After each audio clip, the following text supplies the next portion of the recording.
Bonjour Jean-Marc. Salut Florine. Aujourd'hui, tu sais de quoi on va parler? Non, j'ai aucune idée.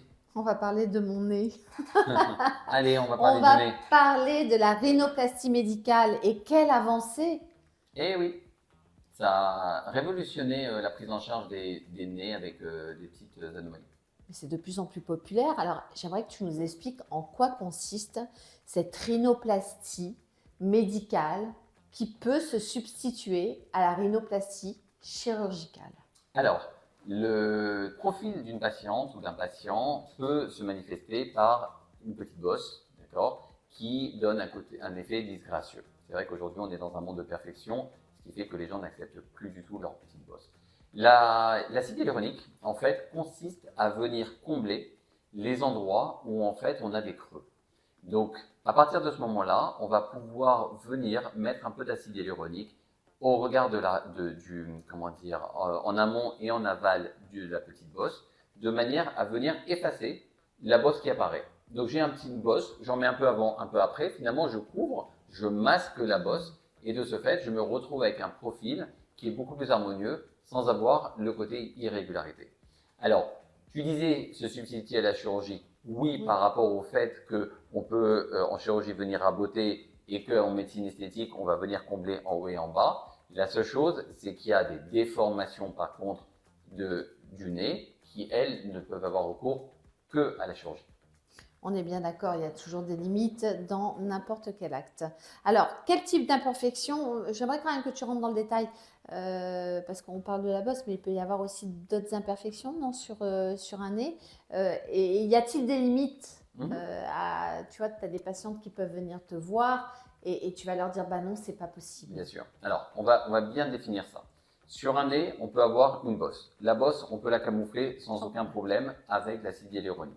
On peut avoir une petite pointe qui descend aussi un petit peu. Si le nez n'est pas trop empâté, on peut venir mettre un petit peu d'acide hyaluronique pour venir remonter la pointe du nez. Par contre, si jamais le nez est trop large, on ne pourra pas faire, c'est chirurgical. Si le nez est dévié, on ne pourra pas faire, c'est chirurgical. Si le nez est trop creusé sur les côtés, on ne fait pas d'injection d'acide hyaluronique ici. Pourquoi? Parce qu'en fait, il y a beaucoup de vaisseaux à cet endroit-là. On risquerait de créer une nécrose et de faire des effets indésirables, donc c'est chirurgical. Et la dernière chose, on ne reprend pas un nez qui a été opéré précédemment. Pourquoi? Parce que quand un nez a été opéré, il y a un réseau vasculaire secondaire qui s'est créé, donc plein de vaisseaux qui se sont créés, et donc du coup, le fait d'injecter peut provoquer une nécrose cutanée. Donc en fait, un nez qu'on appelle chirurgical n'est pas repris du tout en médecine esthétique, il est repris en chirurgie. C'est hyper intéressant ce que tu viens de dire, tu vois, je n'étais même pas au courant. Est-ce que tu peux relever la pointe du nez? Et avec quoi? Avec de l'acide hyaluronique? Alors, on peut mettre un petit peu d'acide hyaluronique un peu ici, mais voilà, ça relève, c'est joli, il ne faut pas en mettre non plus. Et c'est vrai que les patients ou les patientes qui ont un nez qui est très projeté vers l'avant, ça ne marchera pas. Il faut le faire en chirurgie, on peut le faire vraiment pour des nez qui sont légèrement descendants. Tu vas utiliser quel type de produit en injection? Alors, c'est un produit très particulier que je n'utilise que pour le nez, qui s'adapte complètement à l'ossature et à la peau du nez. Et donc, c'est un produit d'acide hyaluronique qui dure en moyenne une année et qui est très stable sur cette région anatomique. Oui, ça ne va pas bouger. Non, ça ne bouge pas. D'accord. Alors, j'aimerais que tu nous parles de la procédure. Déjà, est-ce qu'elle est douloureuse? 2, comment tu t'y prends pour aller déposer le produit et faire en sorte qu'il ne bouge plus et que ça fasse une jolie harmonie? Alors, moi, j'utilise des canules. Des canules, l'avantage, c'est que c'est un bout qui est rond, qui évite en fait de faire entrer du produit dans un vaisseau.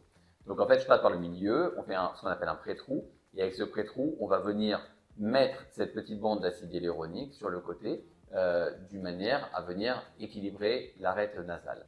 En ce qui concerne la douleur, alors, c'est pas une région qui fait très mal, parce qu'on peut se pincer le nez, ça fait pas mal. La seule chose, c'est que je pense que c'est plutôt le stress, l'angoisse qui fait qu'on peut avoir mal en amont. Maintenant, l'acte est réalisé en 15 minutes. C'est très, très, très rapide. Ce qui fait que la douleur n'a pas le temps de s'installer. Et donc voilà, grosso modo, comment ça passe. Ok, alors une fois l'injection réalisée, combien de temps durent les effets? Et faut-il prévoir des retouches? Je sais que parfois, toi, tu aimes y aller doucement. Tu préfères revoir ta patiente plus tard, à J plus 15, mais tu préfères y aller doucement. Pourquoi? Alors, moi, ce que je fais, en fait, une seringue, il y a quand même pas mal de produits. Quand les anomalies sont minimes, moi, je préfère y aller doucement. Ça veut dire qu'en fait, je vais déposer mon produit sur l'os et je vais attendre que le produit se tasse un peu. Je peux garder le produit au frigidaire pendant 2-3 semaines sans aucun problème. Et ensuite, on vient venir, si nécessaire, compléter ma première injection. Au moins, comme ça, on n'a pas surcorrigé et on est tranquille. Et donc, du coup, le produit, on considère qu'il s'installe à l'apprendre de 3 semaines. Et la durabilité, c'est environ 1 an. Très bien. Alors, j'imagine, Jean-Marc, qu'il peut y avoir des risques, il peut y avoir des effets secondaires. Il faut que les patients soient toujours conscients dans n'importe quel acte esthétique réalisé. Est-ce que tu peux développer sur ce sujet? Parce que tu sais, aujourd'hui, nos patientes, elles nous appellent souvent, elles sont un peu inquiètes de ce qu'on va leur faire. Elles voient beaucoup de vidéos, on voit plein de choses, on voit des fake injectors, on voit tout ça. J'aime bien quand tu rassures les patientes. Ouais. C'est quand même pas un acte anodin. Alors, si on prend en considération toutes les mesures sécuritaires des injections, moi, j'ai jamais eu d'effet indésirable au niveau des nez. La seule chose, c'est qu'il ne faut pas omettre l'idée que dès qu'on fait une piqûre, ça peut faire un bleu, ça peut faire un œdème, d'accord. Et si jamais c'est fait par des médecins qui ne connaissent pas du tout l'anatomie par rapport à tout ce que je t'ai raconté, les vaisseaux et tout ça, ça peut faire des vraies catastrophes, des nécroses cutanées. Donc en fait, si jamais le patient va voir un médecin qui a l'habitude de cet acte, franchement, les accidents sont extrêmement, extrêmement rares. Maintenant, ça reste un acte médical, on ne néglige pas ce fait-là, on ne se dit pas, tiens, j'ai rien à faire aujourd'hui, je vais me refaire le nez. Non, c'est un acte réfléchi, ça veut dire qu'on prend le patient avant, on fait le bilan, on explique, et le patient, on doit trouver le bon moment pour le faire. Très bien. À qui s'adresse la rhinoplastie médicale, Jean-Marc?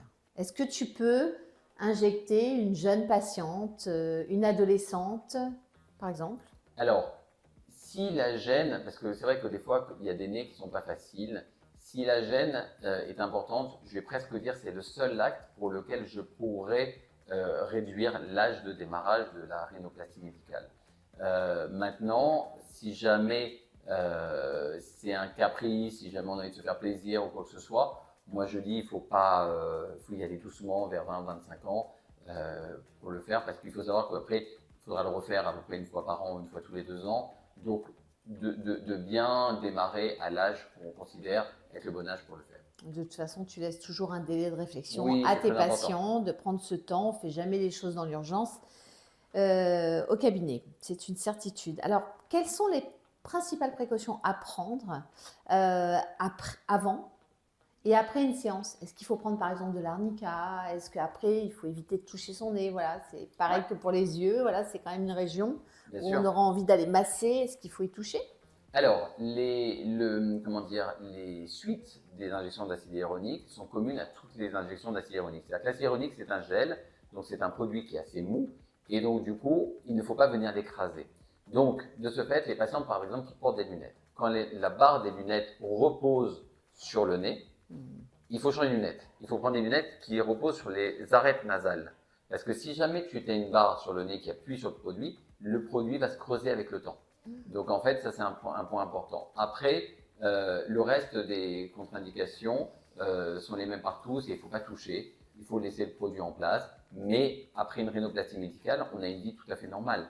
Il n'y a pas de restrictions, il n'y a pas de choses particulières à respecter. Il faut juste savoir qu'après, comme je disais tout à l'heure, il peut y avoir un petit peu de bleu, un peu d'œdème et tout ça. Donc prévoir les jours qui suivent sans aucune pression d'événements ou quoi que ce soit. Et ça se passe très bien.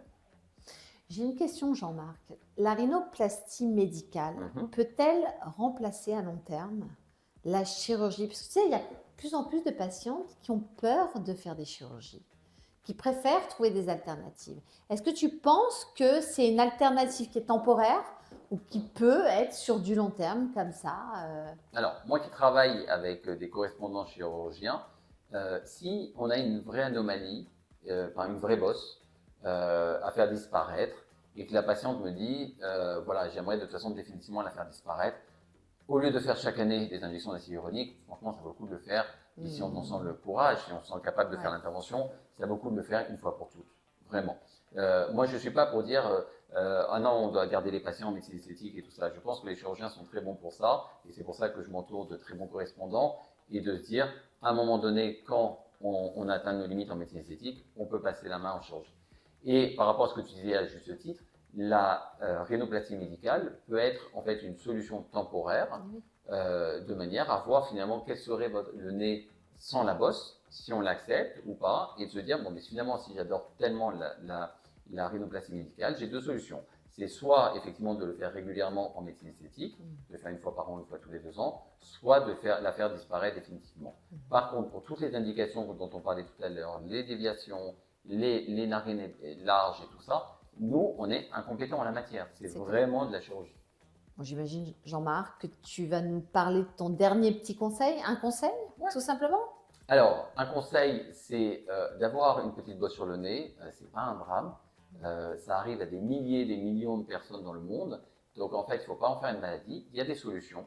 Donc, n'hésitez pas à aller consulter un avis chirurgical pour la chirurgie, un médecin pour un avis médical. Mais il y a des solutions et il ne faut pas faire un focus. Ce que je veux dire par là, c'est qu'on a tous les êtres humains dans le monde ont des micro-anomalies. Ce qui fait qu'il ne faut pas se dire, oh là là, mais mon nez, c'est une catastrophe ou quoi que ce soit. Ça veut dire qu'il y a des solutions, mais il ne faut pas non plus être terrorisé par le fait d'avoir un nez sur lequel comporte une petite anomalie. C'est tout à fait naturel. Vivons heureux comme on est. Est-ce que tu penses qu'il y a une tendance aujourd'hui à la déviation de l'esthétisme dans l'absolu, la perfection, même l'IA qui arrive où on voit des perfections de visage et où les personnes s'identifient? Tu as l'impression qu'on part vers un monde un peu, un troisième monde? Non, moi ce qui me chagrine un petit peu, c'est les jeunes qui aujourd'hui se préoccupent trop de leur esthétique, alors qu'avant, quand j'ai commencé, la moyenne d'âge c'était 40-50 ans. Aujourd'hui, on a des jeunes de plus en plus jeunes qui viennent. Et c'est pas bon parce qu'en fait, c'est une non-acceptation de soi-même. C'est la dysmorphophobie et qui ne devrait pas exister. Quand on est jeune, on doit penser à sortir, s'éclater et tout ça, et ne pas passer des heures devant un miroir à essayer de scruter l'anomalie. Donc en fait, il faut essayer de s'en détacher et de dire, bon, on est comme on est, et on n'est pas dans un monde parfait, et ne pas essayer de faire avec l'IA, de dire quel serait mon visage sans cette anomalie, sans cette bosse, sans ces cernes, sans cette bouche et tout ça, et de vivre tranquillement notre jeunesse. Eh bien, je te remercie Jean-Marc encore une fois. Très belle vidéo et j'espère que ça va combler nos patientes et patients qui se posaient des questions sur la rhinoplastie médicale. Merci à toi. À bientôt. À bientôt.